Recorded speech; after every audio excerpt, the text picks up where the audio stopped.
Have you ever listened to a reggae song and felt something deeper than just a rhythm? Something spiritual, something sacred? Reggae isn't just music you hear. It's music you feel. It moves through the soul like a quiet wave, carrying messages of resistance, redemption, unity, and divine connection. But where does that energy come from? What gives reggae its powerful spiritual pull? Welcome to a journey unlike any other. A journey through the sacred sound of reggae and its deep roots in Rastafarianism, a faith that redefined music, culture, and identity in the heart of Jamaica and beyond. In this video, we'll explore how reggae became more than just a genre. We'll uncover how it became a form of worship, a language of the oppressed, and a vessel for spiritual truth. From ancient Ethiopian beliefs to Nyabingi drumming, from dreadlocks to the voice of Bob Marley himself, this is a spiritual story set to rhythm. If you're someone who loves music with meaning, or if you're searching for a deeper understanding of how sound and soul intertwine, you're in the right place. Take a moment to subscribe to the channel and turn on notifications so you don't miss any part of this journey. Now let's begin. Reggae was born in the streets of Jamaica in the late 1960s, not in studios or stadiums, but in the heartbeat of a people searching for identity, justice, and spiritual freedom. Its roots lie in earlier Jamaican styles like ska and rocksteady, both of which were energetic and fast-paced. But as the island's mood shifted, growing heavier under the weight of economic struggle and political unrest, so did the music. The tempo slowed, the bass lines deepened, and the message matured. More than just a sound, reggae became a language of survival. Jamaica in the 1960s was a newly independent nation, fresh from the grip of British colonial rule. But freedom on paper didn't immediately translate to peace in the streets. Communities faced widespread poverty, lack of opportunity, and continued systemic inequality. For the poor and oppressed, music was not only an escape, it was a weapon of truth. Reggae drew on the spiritual rhythms of African drumming, the emotional weight of the blues, and the call-and-response patterns of gospel music. These influences blended into a style that pulsed with pain, pride, and prophecy. It became the soundtrack of resistance and renewal. Every beat of the drum echoed ancestral memory. Every groove in the bass line was a heartbeat of the people. But reggae didn't just talk about problems, it offered vision. It didn't just mourn injustice, it called for change. Lyrics carried messages about identity, oppression, love, and liberation. And at the center of it all, often subtly but powerfully, was Rastafarian spirituality. The music wasn't just about protest, it was about praise. It wasn't just about hardship, it was about hope. That duality, of struggle and spirit, would become reggae's defining force in the decades to come. To understand the spiritual force behind reggae music, we must look to the roots of Rastafarianism, a faith and cultural movement born in the heart of Jamaica during the 1930s. Rastafari was not created in isolation. It rose as a direct response to the legacies of slavery, colonialism, and spiritual dislocation experienced by African descendants in the Caribbean. At the center of Rastafari is a powerful belief that Emperor Haile Selassie I of Ethiopia is the living God, the returned Messiah foretold in the Bible. Known to Rastas as His Imperial Majesty, him, or simply Jah, Selassie's 1930 coronation was seen as a divine fulfillment of prophecy, a black king rising from Africa to redeem a displaced people. This recognition of a black divinity was revolutionary.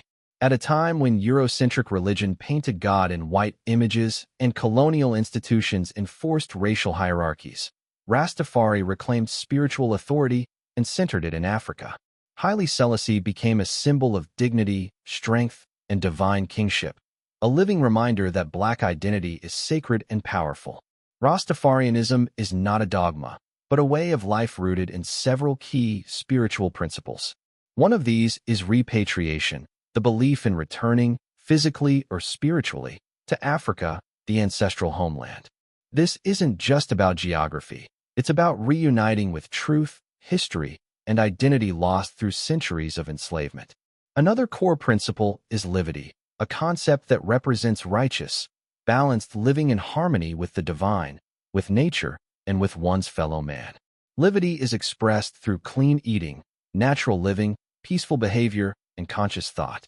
The Rasta way of life emphasizes oneness with the earth, reverence for the body as a temple, and the rejection of materialism and corruption. Rastafari also reclaims the Bible, but through a different lens. Instead of viewing it through colonial interpretations, Rastas approach Scripture as a story of black liberation. They identify with the Israelites in exile, seeing themselves as a people stolen from Zion and held in Babylon. In Rastafari teachings, Babylon represents Western systems of oppression, while Zion symbolizes freedom, justice, and spiritual homecoming. This reimagining of Scripture allows Rastafari to build a unique theology, one rooted in struggle, resistance, and a deep spiritual identity. It's a living faith passed through chants, reasonings, rituals, and most notably, through music. The spiritual foundations of Rastafari are the heartbeat of reggae. They gave the music its message, its mission, and its unmistakable power. In the next section, we'll explore how reggae became the sacred voice of this faith, a bridge between divine truth and worldly struggle. To the untrained ear, reggae might sound like just another genre, rhythmic, soulful, laid back. But to those who listen closely, reggae is far more than entertainment. Within its verses and beats lies a profound spiritual language. In the Rastafarian tradition, reggae is not merely music, it is ministry. It is a tool of revelation, meditation, resistance, and worship. Reggae became the perfect vessel for Rastafarian beliefs because it offered both rhythm and message. Through its lyrics, reggae artists voiced the spiritual and political struggles of their people. They sang of faith in Jah, of enduring through oppression, of divine prophecy, and of the unbreakable bond between African people and their homeland. The themes weren't random. Reggae was deeply intentional. Every line served a higher purpose, either to uplift the spirit, challenge injustice, or remind listeners of their divine identity. The music became a classroom, a pulpit, a battlefield, and a sanctuary all in one. One of the most powerful aspects of reggae is its ability to carry prophetic energy. Songs didn't just describe the world, they called for its transformation. Reggae artists often spoke in biblical metaphors, warning of judgment, calling out Babylon, and offering hope in Zion. This prophetic voice connected them to ancient traditions, while also addressing modern realities. At the heart of reggae's sound is a sacred rhythm. The steady one-drop beat, the deep bass, the syncopated guitar chops. These aren't just musical choices. They're spiritual structures. They mirror the heartbeat of the earth, grounding the listener in both body and soul. Even more profound is the use of chanting and drumming, particularly in ceremonial forms like Nyabengi. These are not performances, they are acts of worship. The drums call upon the divine. The chants invoke ancestral memory. In a Nyabengi gathering, music becomes prayer. The community unites not to perform, but to connect with Jah. In this way, reggae functions like a spiritual conversation between man and creator, between the oppressed and their future, between the diaspora and their origins. It is music that speaks truth to power while offering peace to the soul. Reggae also emphasizes love as a divine principle, not just romantic love, but love as a force for justice, forgiveness, and unity. This love is often expressed through calls for brotherhood, reconciliation, and recognition of each person's worth in the eyes of Jah. In many ways, reggae allowed Rastafari to spread beyond borders. It translated a uniquely Jamaican faith into a universal message, one that could be felt by anyone searching for meaning, healing, or resistance. And now, we want to hear from you. What does reggae mean to you? Do you feel its spiritual power? Let us know your thoughts in the comments below. And while you're here, don't forget to subscribe to the channel, like the video, and share it with anyone who needs to hear this message. Your support helps us continue exploring music, culture, and spirituality. Now, as we move forward, let's explore the voices behind this sacred sound, the artists who turned reggae into a global ministry. No conversation about reggae and Rastafarianism can exist without honoring its most iconic voice, Bob Marley. More than a musician, Marley became a prophet-like figure, a global ambassador of Rastafari, and the most powerful bridge between reggae and the rest of the world. Bob Marley didn't just sing, he preached. Through songs like Redemption Song, One Love, Get Up, Stand Up, and War, he channeled a message that transcended borders. His music was political and spiritual. It called out injustice while pointing toward unity. It mourned suffering while offering hope. He spoke the language of the oppressed and elevated it to the world stage. Marley's faith in Jah, his devotion to Africa, and his embrace of Rasta principles were never hidden. They were central to his identity. He saw music as a divine tool to awaken consciousness. His dreadlocks, his use of ganja as sacrament, his invocation of Zion and Babylon in his lyrics, these were all expressions of a deep, unshakable belief in a higher purpose. His presence on stage often felt more like a sermon than a performance. But Bob Marley was not alone. Peter Tosh, a founding member of the Wailers, was fiery, militant, and unfiltered in his message. Where Marley offered peace, Tosh demanded justice.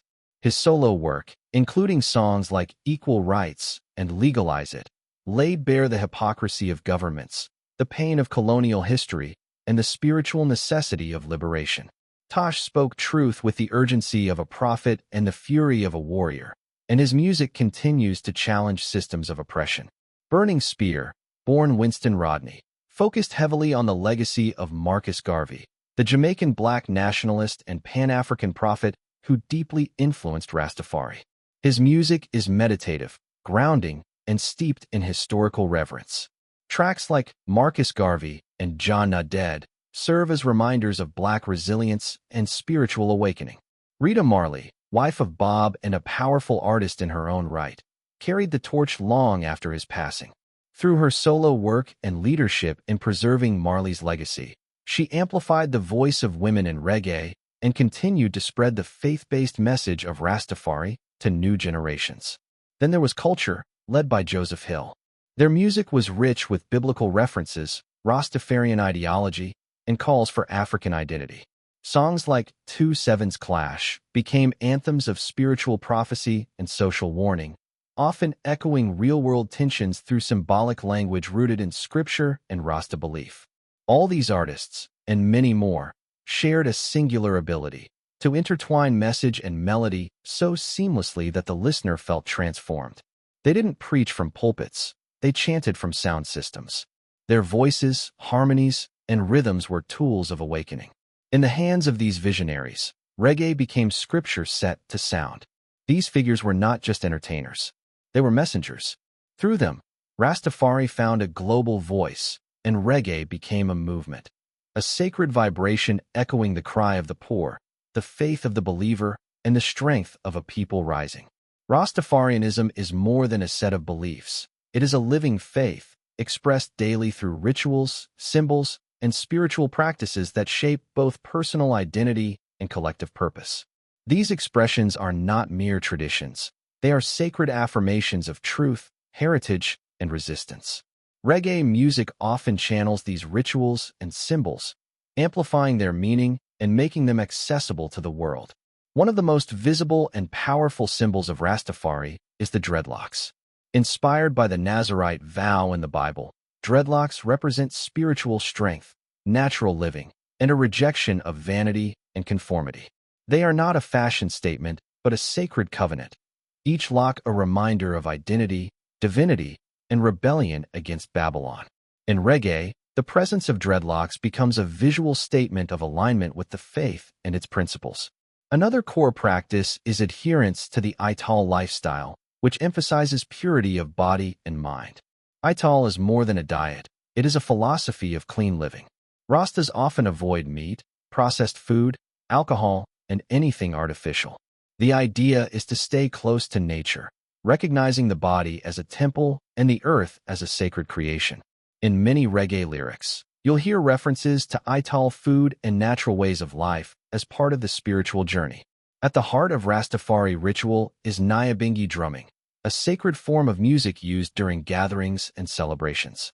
The drums, called funda, repeater, and bass, create a meditative, trance-like rhythm believed to invoke the divine presence of Jah. Accompanied by chanting, singing, and prayer, Nyabingi is not performance. It is spiritual communion. The rhythm connects the people to their ancestors, to the earth, and to each other. Ganja, or the cannabis plant, holds a sacramental place in Rasta practice. Used in reasoning sessions and meditative rituals, it is believed to open the mind, promote reflection, and bring the user closer to Jah. Ganja is not abused, it is revered. In reggae, many artists refer to it not for recreational purposes, but as a tool for spiritual insight and peaceful rebellion. The colors of Rastafari, red, gold, and green, are more than decoration. They carry profound symbolism. Red represents the blood of martyrs and the struggle of the oppressed. Gold signifies wealth, light, and the richness of Africa. Green stands for the land, nature, and life itself. These colors often appear in reggae album covers, stage designs, and music videos, reminding audiences of the roots of the movement. All of these symbols and rituals form a sacred language, spoken through lifestyle, appearance, and especially music. They transform reggae into more than sound. They make it a spiritual ceremony, shared across speakers, cultures, and generations. From the hills of Jamaica to the streets of London, the villages of Africa, and the festivals of Europe, reggae's sacred message has traveled the world. What began as a deeply local expression of Rastafarian faith and resistance has grown into a global force, one that continues to inspire, educate, and uplift across generations and cultures. In Africa, reggae resonated as a powerful reminder of shared heritage and struggle. The themes of colonial oppression, repatriation, and spiritual liberation found eager ears in countries like Ethiopia, Ghana, and South Africa. Artists like Lucky Dubé and Alpha Blondy carried reggae's message into new cultural spaces, blending their own traditions with Rasta ideology. For many Africans, reggae became a way of reclaiming pride and rediscovering cultural connection through rhythm and spirituality. In Europe, reggae emerged as a voice for marginalized communities, especially among Caribbean diaspora populations in the UK. Sound systems, dance halls, and protest songs all carried the fire of Rasta philosophy. It became the soundtrack for youth movements, anti-racism campaigns, and spiritual awakening. In countries like Germany, France, and Italy, reggae festivals draw thousands, all seeking that same sacred vibration that began in Kingston streets. In Latin America and the United States, reggae has influenced everything from social justice movements to hip-hop and spoken-word poetry. It helped frame conversations around systemic inequality, cultural pride, and personal empowerment. Artists across genres have drawn on reggae's rhythms and messages to express their truths. Even in places far from its origins, Japan, New Zealand, the Philippines, reggae has found fertile ground. Its spiritual themes transcend language. Its heartbeat is universal. But it's not just about music. Reggae brought Rastafarian spirituality into global consciousness. Concepts like oneness, livity, Babylon, Zion, and Ital living have entered the cultural lexicon. Through reggae, people who had never heard of Haile Selassie or Marcus Garvey became curious, began to learn, and in some cases, embraced the faith. In today's world, reggae still holds its spiritual weight. Amidst conflict, corruption, and disconnection, it remains a source of grounding. New artists continue to blend traditional roots with modern sound while staying true to the message that we are more than this material world and that Jah lives. Reggae has become a global hymn of the soul, echoing the sacred truths of Rastafari to anyone willing to listen. Reggae is more than music. It's a sacred sound that carries the soul of a people, the prayers of a movement, and the heartbeat of a spiritual journey. Through rhythm, chant, and word, it has told stories of suffering, liberation, and divine connection. It has brought Rastafarianism from the hills of Jamaica to the corners of the world. As you finish this journey, take a moment to truly listen the next time reggae plays. Hear the message behind the melody. Feel the spirit behind the beat. What you're hearing isn't just a song, it's a call to consciousness. We'd love to hear from you. What did you think of this video? What are your thoughts on reggae as a spiritual force? And what topics should we explore next? If this video spoke to you, subscribe to the channel, like, share, and most importantly, join the conversation in the comments below. Your voice matters. Until next time, keep seeking truth and keep the sacred sound alive.